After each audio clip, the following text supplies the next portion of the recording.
Hey guys, the Consummate Shill here. I'm here to bring you honest and in-depth reviews of games and actionable information to assist you in deciding where to spend your hard-earned money in the gaming world. Rest assured that I've actually spent significant time playing these games, and I do this because in this wasteland of watered-down, lifeless crap reviews, real gamers deserve an unbiased and honest voice from one of their own. So join me as we take a look into the good, the bad, and everything in between in Gears 5.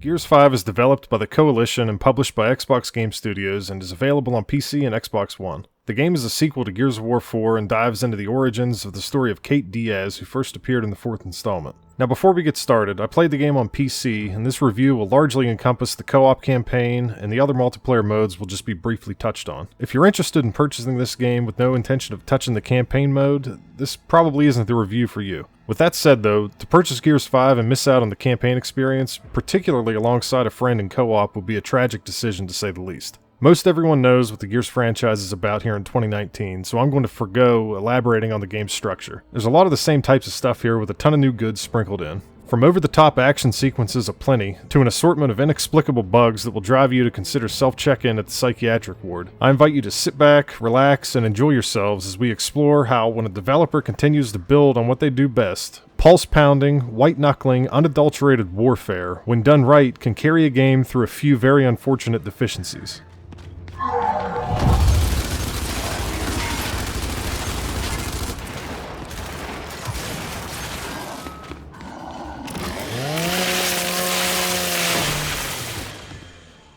Now the story, it's there. It didn't blow me away, but it wasn't bad. It's definitely more engaging and detailed than the previous campaigns, but you're not going to get a super gripping drama here. The story was just fine. It's really just a tool in my eyes to guide you through the campaign and assist in showing off the havoc, carnage, and gore in creative and interesting ways. I'm not trying to downplay the story because I'm sure some of you will love it, but for me, I just never really got wrapped up in it or the story overall over the course of the series. Anyway, as I mentioned, you're going to be largely focused on Kate and pursuing the story of her origins and her mother. You'll spin off on other ventures and small storylines here and there, but Kate is spotlighted in this one. And just before we move on here, in the 3-player co-op experience, aside from the first act in which JD is available, you're able to play as Kate Diaz, Del Walker, or Jack, who is your flying utility robot. More on Jack and what he's all about later on. Speaking of gore a moment ago, we'll just segue into graphics and sound now. Gears has always been known for their extreme violence and gore, and this one doesn't disappoint. From blowing heads off with guns, bisecting locusts from crotch to head with the Lancer, or seeing an enemy explode into bits from a well-placed torque bow shot, the series always seems to improve upon its exquisite methods of dismemberment. Gears 5 really took a big step forward in terms of graphics. Everything just looks better, more crisp, and way more colorful now. They really moved away from the perpetually dreary moods and atmospheres and onto a more bright, vibrant, and colorful look. That's not to say that the dark and dreary sections aren't there, because they are, but there's a healthy mix now. The fourth game in the series started to tiptoe down this path, but they really took the big leap in Gears 5. Honestly, I always liked how dark and sinister the Gears world looked all this time, but wow, I mean, they took a chance here veering into a brighter, more colorful world, and I think they really nailed it. The lighting in this game is top-notch, much improved as well, and you can tell it was a big focus for them this time around. It really works to accentuate all the color they've added to the world. One more graphical element I want to touch on is the terrain displacement effects they've added. This is a smallish little feature, but the impact it has visually was huge for me. You really look as if you're trudging through snow and sand, and it looks absolutely incredible. And I haven't even mentioned how incredibly optimized this game is for PC. They've done an excellent job with it. I was running a 1080 Ti at 1440p ultra details and averaging around 70 to 80 FPS, while my co-op partner was on a 980 Ti at 1440, averaging around 60. And considering how goddamn good this game looks, those are incredible numbers. The sound, however, is kind of a mixed bag for me. The sounds of the weather, ambient noise, footsteps, explosions, environmental noise such as buildings falling, metal twisting, rocks and earth falling, and the list goes on. All of those sounds are incredible, but the guns in this game are just sort of, they're just there for me. They're not awful or worthy of extreme criticism, anything like that, because they do sound fine, but the impact, the bass, the bang, the feeling of power from the guns. I just don't get that with the guns in Gears games, and I never really have, to be honest. For example, now, this gun is a smaller SMG type weapon, yeah, I understand that, but just listen to the weak-ass sound coming from this gun that's on your shoulder compared to this small explosion off in the distance in the same frame.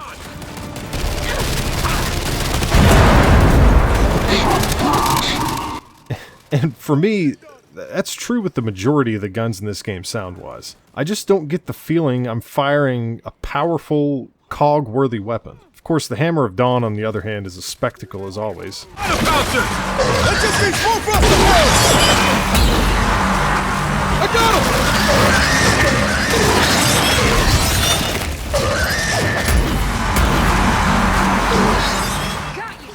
Aside from my gripes with the sound of the guns, the rest of the sound in the game is truly a great experience. Also, just a side note here before we move on to combat, I played through the entire campaign in co-op mode with a longtime friend of mine. He's a great streamer and really a wealth of knowledge and experience when it comes to the video game industry. I would encourage all of you to check him out if you have the time. You can find him at twitch.tv/dragon57. I'll add a link to his stream in the description below.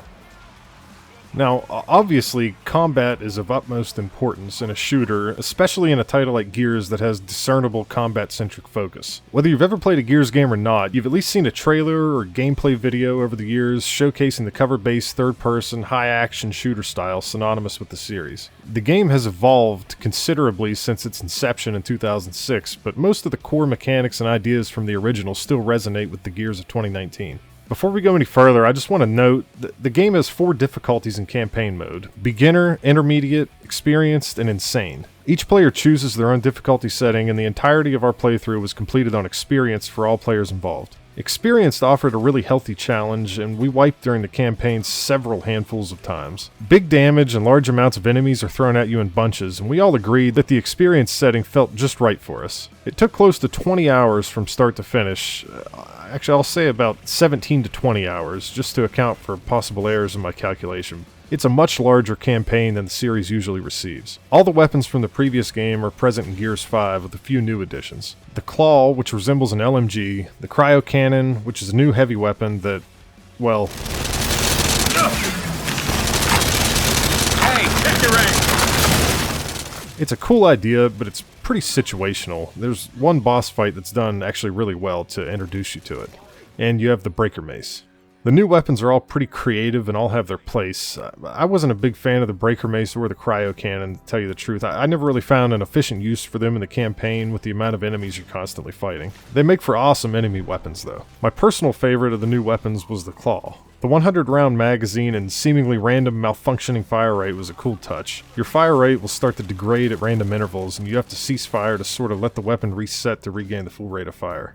Active reloading is still very prevalent in the game. I've heard some noise that they've made some changes to the system, and honestly, I don't remember enough about how the previous reloading systems work to speak too much on it. If you don't know what active reloading is, when you reload a weapon, you have sort of a sweet spot and a sweetest spot on the reload bar. You press the reload button once, and the reload HUD appears, and a bar begins to move from left to right. There's a large gray area, and if you press the reload button again in this area, you'll just actively reload your weapon faster. However, if you manage to time it right and nail the small bright white spot on the bar, you'll execute a perfect active reload and receive a buff for a short period of time. The buff varies from weapon to weapon, but it's always worth it to utilize this feature if you can get your timing down. You also have a knife to perform melee attacks now, and the weapon melee attacks like the Lancer's chainsaw have been relegated to a separate hotkey. The knife can also be used for silent executions from behind enemies or from the stealth ability. I found the stealth kills to be a very welcome addition, and they're extremely useful on some missions. And last but not least, you now get Jack, a hovering, robotic facilitator of all things chaos and mayhem at your disposal for your entire playthrough. Well, that's not entirely true. You'll be accompanied by a different robot named Dave initially, but Jack will be with you through the vast majority of the game. Jack cameoed sporadically throughout Gears 1, 2, and 3, and makes his return in spectacular fashion in Gears 5. We'll discuss Jack more in depth when we go over his skills and functions in a bit. But as far as new combat tools and mechanics go, that's about it as far as I could see. Aside from some new animations and updated graphics and sounds for explosions and weapons, it's still that old familiar Gears combat. Fast-paced, sprinting, dodge rolling, cover-to-cover movement, blind firing or aiming down sights from cover, grenade chucking, rocket launching, heavy weapon destruction here and there.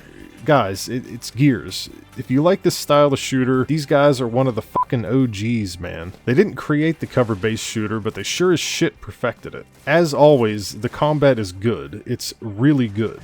Enemy variety is okay at best as far as the trash-type monsters you fight through level to level. They're your usual fare of Locust and Swarm with all the sub-varieties within those two types. There are several varieties of Locust and Swarm, don't get me wrong, but the common trash you're fighting may get old for you throughout an entire campaign. The champion or elite-type monsters and bosses, however, are all very unique and offer their own unique sets of challenges and issues. Fights against these elite types are often challenging, especially when coupled with multiple elites and trash. These fights can get out of control quickly, and it really makes for some epic oh shit moments throughout the game. Fighting harder enemies alongside a ton of trash with grenades and rockets flying indiscriminately through the air and whizzing by, all while being chased by a warden dual-wielding breaker maces. This is some elevated heart rate, edge-of-your-seat kind of shit that I usually only get in PvP experiences. So as far as enemies go, in short, the trash monsters aren't anything spectacular and get a little repetitive as you progress through the game, but coupled with the more unique elites and bosses, the various types of enemies really mesh together to present really spectacular fights throughout the game.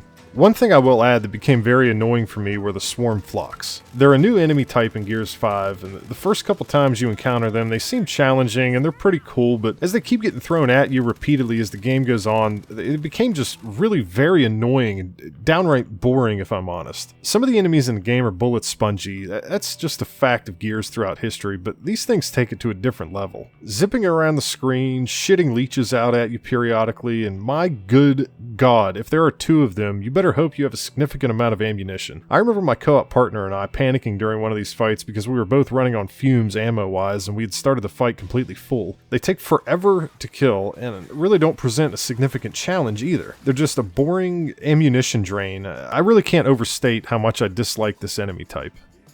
Now, on to Jack.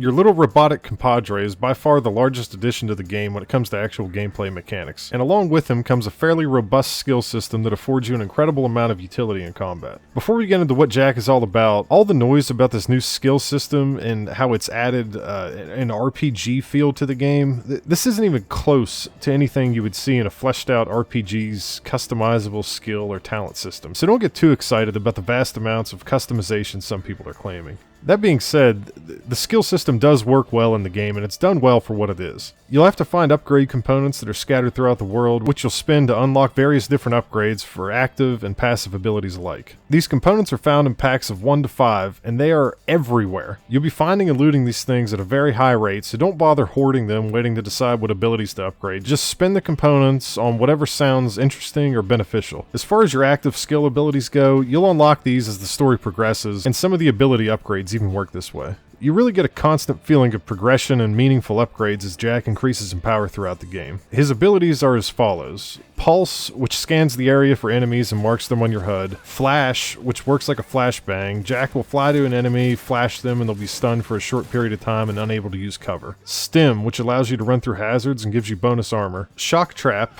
Jack will set a trap on the ground. When it's activated, it'll do damage and stun enemies in the area. Cloak, which gives the team invisibility. Hijack, which allows Jack to take control of an enemy for a surprising amount of time, actually. And if you're playing Jack in co-op mode, you'll literally take control of this enemy.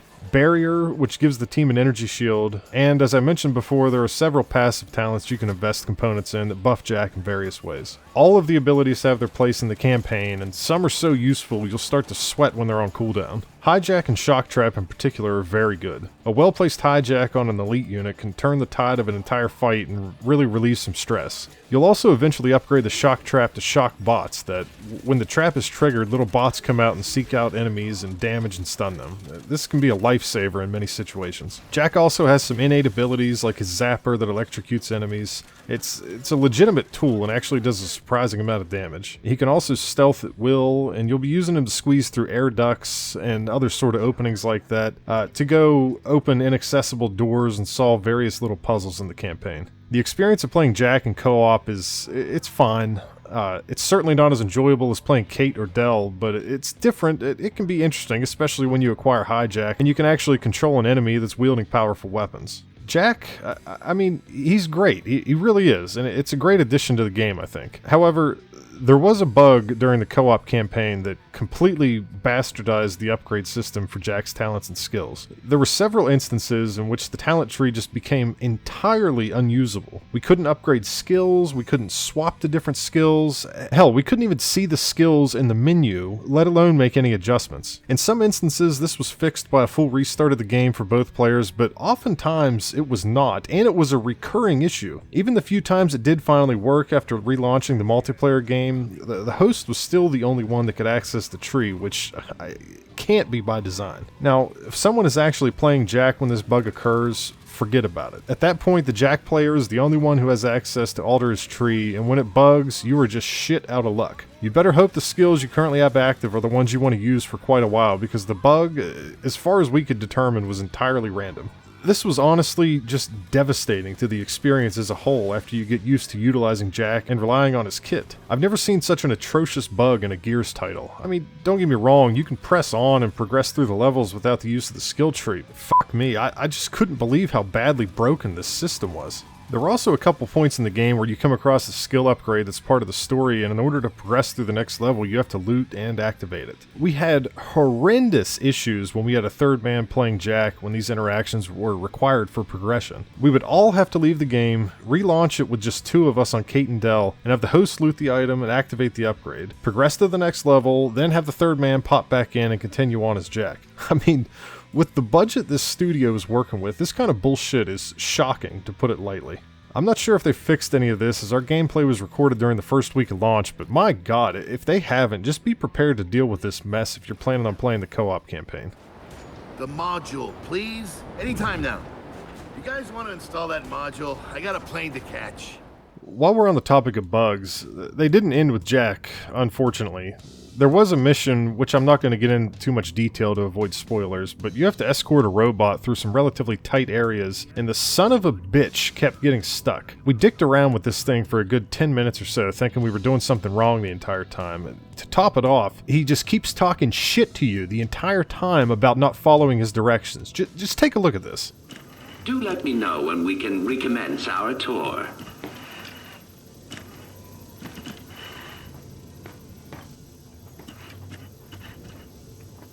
I would request you remain close to me.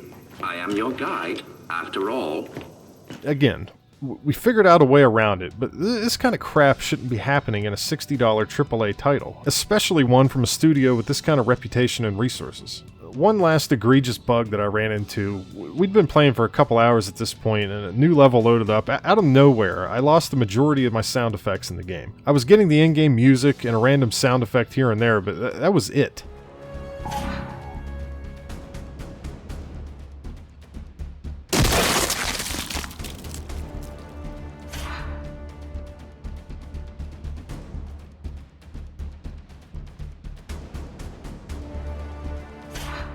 Now, you don't realize how important all of these sounds coming together as one are in Gears until you don't have them. It was an absolutely heinous experience, and it lasted for about 20 minutes. I restarted the game several times, tried to switch audio devices, did everything I could think of to resolve this issue with no success. And finally, after 20 minutes, we hit a checkpoint, and I started doing some forum searching to see if anyone else had the issue. I only came across one guy at the time with a fix that seemed to be similar to the problems I was having, so I tried it. I had to go deep into some of the game's asset folders and delete a few files, and voila, the issue was fixed. Once again, we found a workaround for this bug, but good Christ, it's mind-boggling this game has these types of issues. I mean, imagine for a second being someone who isn't very computer savvy, someone without decent problem solving or troubleshooting skills that wouldn't know how to search through forums for fixes to problems like this.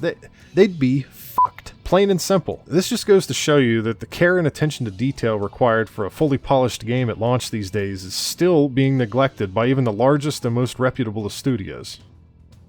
Now let's talk level design.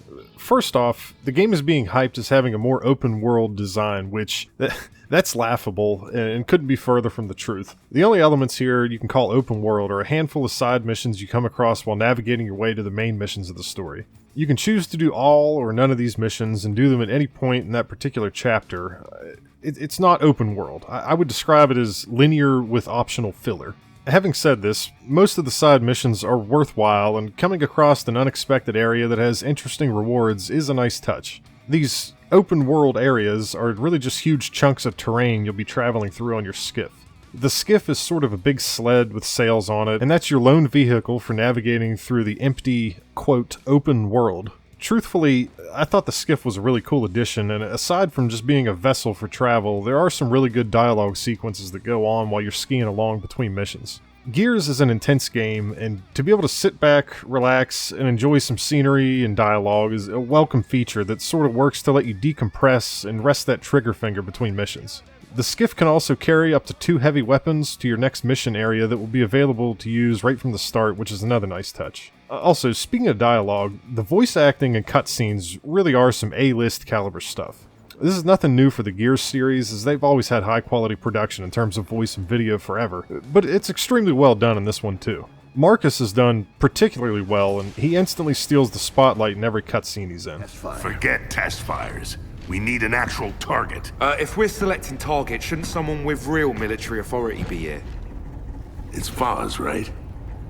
Yes, sir. Shut the fuck up, Foz. Yep, sir. Anyway, as far as the actual levels in the game go, most of them are incredible.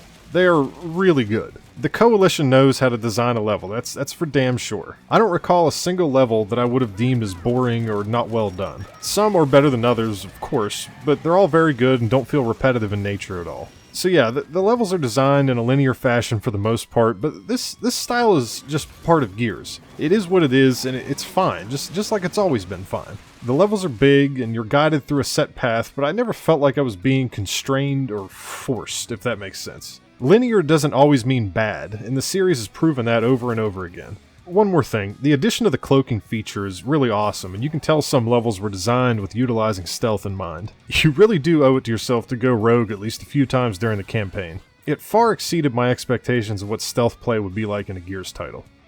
Now I just want to touch on the multiplayer modes of the game because I know a lot of people are into the multiplayer and enjoy it, probably more than I even realize. Personally, I don't care for the multiplayer in Gears, and I prefer to scratch my PvP and team-based multiplayer itch through other avenues.